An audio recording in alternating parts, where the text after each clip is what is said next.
भूतपुरी निवासी हरित वंशार्णवकल्पशाखी यज्वा महान् केशव सोमयाजी भाग्योत्तरो ब्रह्मविदाविरस्ति. அந்த வம்சத்தை கொண்டாடுவது மிக புண்ணியமானது. ஹாரீத கோத்திரமாம். ஹாரீதன் என்னும் ஒரு வம்சம்.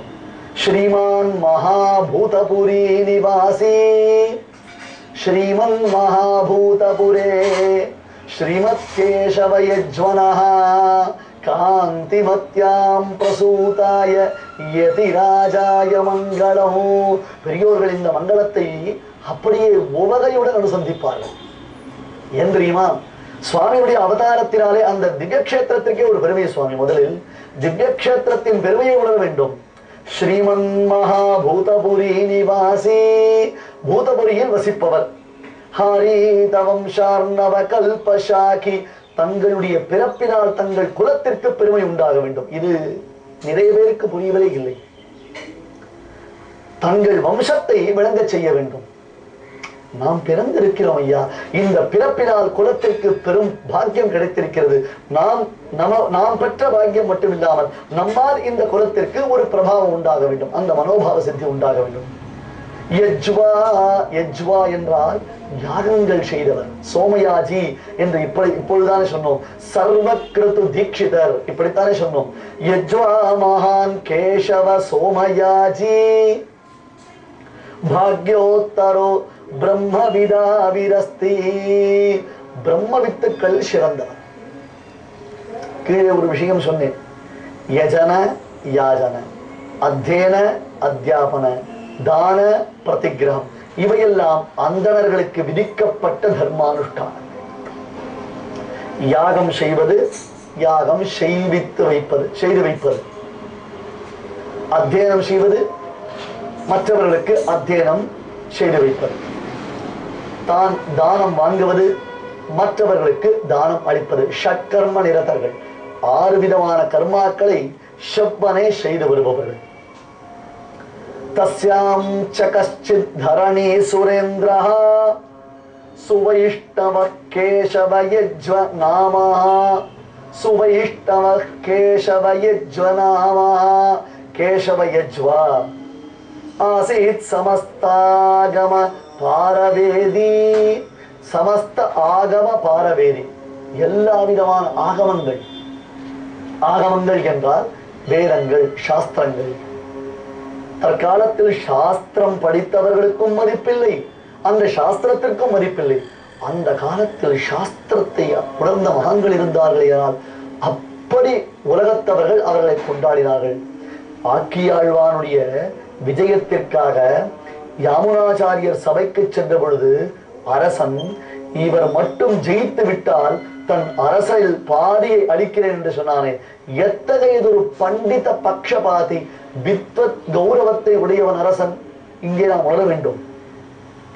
ஆசித் சமஸ்தாகம பாரவேதி, அனைத்து விதமான ஆகமங்களையும் தெளிவாக அறிந்தவர். சாஸ்திரத்தின் நுட்பங்களை அறிந்தவர், அதனுடைய சூக்ஷ்மங்களை எல்லாம் நன்கு தெரிந்து விளங்கக்கூடியவர். ஜிதேந்திரியா சத்குணரத்ன சிந்து, ஒரு பெரிய சமுத்திரத்தில் ரத்னங்கள் கொட்டி கிடப்பதை போன்று இந்த கேசவ சோமயாஜி என்னும் மகாத்மாவிடத்தில் அனைத்து நற்பண்புகளும் சிறந்திருந்தன. இல்லை என்றால்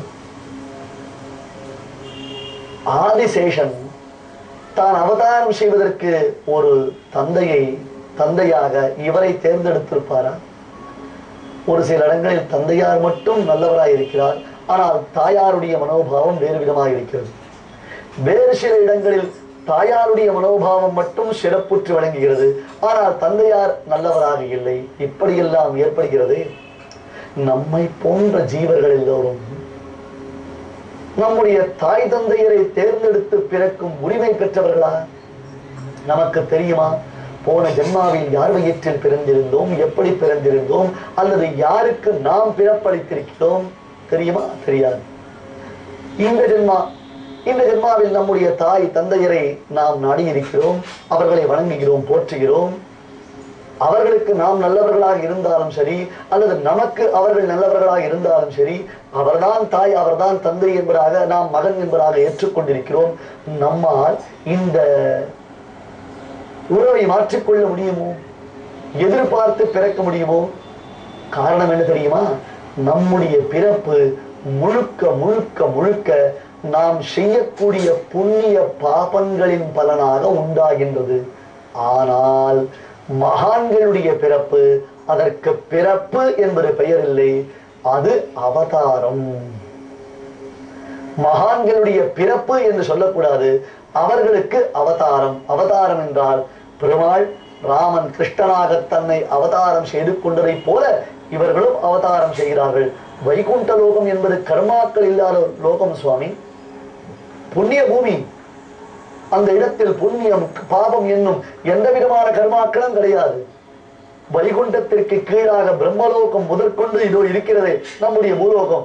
இவை இதற்கு கீழே அதல விதல ரசாதல தலாதல சுராதல மகாதல பாதாள என்பதாக இந்த 7 லோகங்கள், இவை அனைத்தும் கர்மாக்களை செய்வதற்காக, கர்மாக்களை அனுபவிப்பதற்காக ஏற்படுத்தப்பட்ட இடங்கள். ஆனால் வைகுண்டம், வைகுண்டேதி பரேலோகே ஸ்ரீயாசார்த்தம் ஜெகத்பதி ஆஸ்தே விஷ்ணு ரச்சித்யாத்மா பக்தி பாகவதை சஹா என்று அந்த வைகுண்ட லோகத்தில் பரமாத்மா தான் நித்திய முக்தர்களோடு கூடியவனாக ஆனந்தத்தை தான் அனுபவித்துக் கொண்டிருக்கிறான். தன்னை அனுபவிப்பவர்களுக்கும் ஆனந்தத்தை அப்படியே அள்ளி தருகின்றான். தாரதமியமே இல்லாமல், அதாவது ஒருத்தர் வேண்டியவர் ஒருத்தர் வேண்டாதவர், இவருக்கு இவ்வளவு அவருக்கு அவ்வளவு என்பதாக பாகுபாடே இல்லாமல் ஆனந்தம் அளிக்கக்கூடிய, பேரானந்தத்தை அளிக்கக்கூடிய உத்தம க்ஷேத்திரம் வைகுண்ட லோகம். அந்த வைகுண்டத்தில் இருந்து ஒருவர் இந்த பூலோகில் வந்து பிறக்கிறார் என்றால் கர்மாதீனமாகவா பிறப்பார்? யோசித்து பாருங்கள். நச்ச புனராவர்த்ததே நச்ச புனராவர்த்தத இதி ஆ பிரம்ம புவனால்லோகா புனராவர்த்தினோர்ஜுன மாமுபேத்யது கௌந்தேய புனர்ஜன்ம ந வித்யதே. ஹே அர்ஜுனா, பிரம்மலோக பரியந்தம், இந்த பிரம்மலோக வரையிலும் எங்க போனாலும் திரும்பி வந்துத்தான் தீர வேண்டும். ஏதோ ஒரு வகையில் புழுவாகவோ பூச்சியாகவோ நாயாகவோ நரியாகவோ பன்னியாகவோ மனிதனாகவோ ஆணாகவோ பெண்ணாகவோ குழந்தையாகவோ ஏதோ ஒரு உருவத்தில் நாம் செய்ததான புண்ணிய பாபங்களை அனுபவிப்பதற்கு வந்துதான் தர வேண்டும். மாவுபேத்திய புனர்ஜென்ம துக்காலயம் சாஸ்வதம் நாப்ரணந்தி மகாத்மானஹா. எந்த வைகுண்ட லோகத்தில் வைகுண்டபதியான சர்வேஸ்வரனான திருமகள் கேள்வனான என்னை ஒருவன் வந்து அடைகிறானோ, அதன் பின்னர் அவனுக்கு மறுபடியும் திரும்பி வருதல் என்பது கிடையவே கிடையாது. துக்காலயம் அசாஸ்வரம் என்று துக்கத்தினாலே இருக்கக்கூடிய இந்த லோகம் அவனுக்கு கிடையவே கிடையாது. பரமபதம் தான் என்றால் அந்த பரமபதத்தில் இருந்து ஒருவர் பிறக்கப் போகிறார். இல்லை இல்லை, அவதாரம் செய்ய போகிறார். எவ்வளவு உன்னதமானது! எம்பெருமானுடைய கருணை நம் மீது இப்படி பாய்வதினால் என்றோ நம்மை போன்றவர்கள் இந்த பிறவியை ஒழித்து இனி பிறவி இல்லாமல் நிரந்தரமானதொரு பேரின்ப வாழ்வை வாழப்போகிறோம் வைகுண்ட லோகத்தில். அதைத்தான் அன்றே சொன்னேன். காரே கருணை ராமானுஷா, இக்கடலிடத்தில் ஆரே அறிவர் நின் அருளின் தன்மை. திருவரங்க தமுதனார் கேட்பார், ராமானுஷா, என்ன கருணை உனக்கு எங்கள் மீது? ஒருவேளை பெருமாள் தான் நீ சென்று அவதாரம் செய், பூமியில் பெற என்றார். நான் எதற்கு சுவாமி? போரும் போரும், இந்த பூலோகத்தில் வாழ்வே வேண்டாம். யாருக்கும் மதிப்பில்லை, மரியாதை இல்லை. வேதத்தில் சொல்லப்பட்டிருக்கிற விஷயத்தையோ மக்கள் யாரும் ஒப்புக்கொள்ளவே போவதில்லை. நான் எதற்காக அவர்களுக்காக சிரமப்பட வேண்டும் என்று சொல்லியிருக்கிறாமே. அப்படி இல்லாமல் எம்பெருமான் நியமனத்தை சிரசா ஏற்றுக்கொண்டு தான் சேஷன் தாசபோதன், பெருமானுடைய திருவுள்ளம் என்னவோ அதற்கு ஏற்றாற் போலைத்தான் தன்னுடைய கைங்கரியங்கள் இருக்கும் என்பதையும் உணர்ந்து, அது தவிர அத்தனை சேஷ வர்க்கங்களும் இந்த ஜீவ வர்க்கங்களும் உய்ய வேண்டும் என்னும் உன்னதமான நோக்கத்தில் இசைந்து இங்கே வந்து சேர்ந்தார் அல்லவா. கேசவ சோமயாஜி காந்திமதி தம்பதிகளுக்கு திருக்குமாரராக அவதாரம் செய்ய வேண்டும். வைகுண்டத்தில் ஆலோசனை கூட்டம் முடிந்து விட்டது. இங்கே அவதாரத்திற்கு ஒரு காலம் ஏற்பட வேண்டும். கேசவ சோமயாஜி காந்திமதி தம்பதிகள் வெகு சிறப்பாக தங்கள் இல்லற தர்மத்தை நடத்தி வந்தால் கூட அவர்களுக்கு ஒரு சிறு குறை இருந்தது. சிறு குறை இல்லை, பெருங்குறை. என்ன தெரியுமா?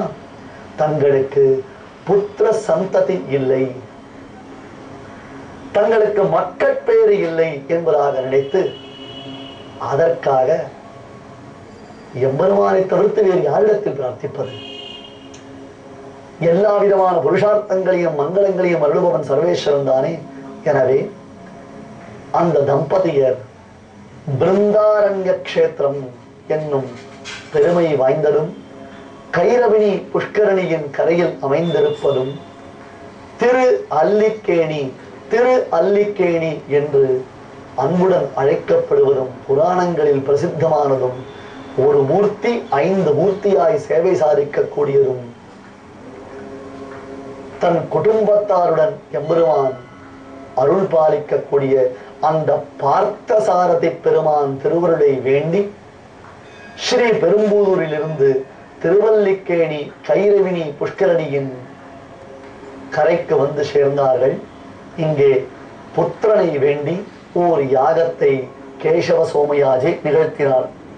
பார்த்தசாரதி கிருபா பரிவாஹ க்ஷீரவாரிதி சுதாரசகல்பம் தன்னிபீய நிதராம் முமுதேசாம் கேசவாத்வரி துரீண மிருகாட்சி.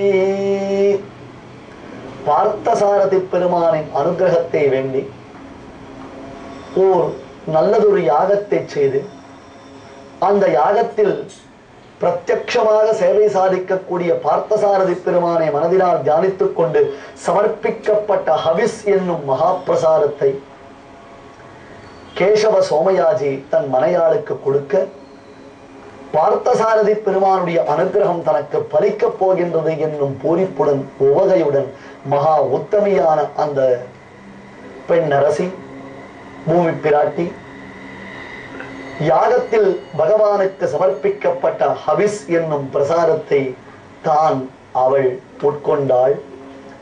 எம்பெருமானுடைய அனுகிரகம் பலித்தது. நல்லதொரு காலம் வாய்த்தது. வைகுண்டத்தில் இருந்து ஆதிசேஷன் இங்கே காந்திமதி அம்மையாருடைய திரு உதரத்தில் வந்து வசிக்கலானார். தேசமெல்லாம் எதிர்பார்க்கக்கூடிய அந்த புண்ணிய தருணம், பகவத் ராமானுஜருடைய அவதார தருணம் வாய்த்து விட்டது நமக்கு.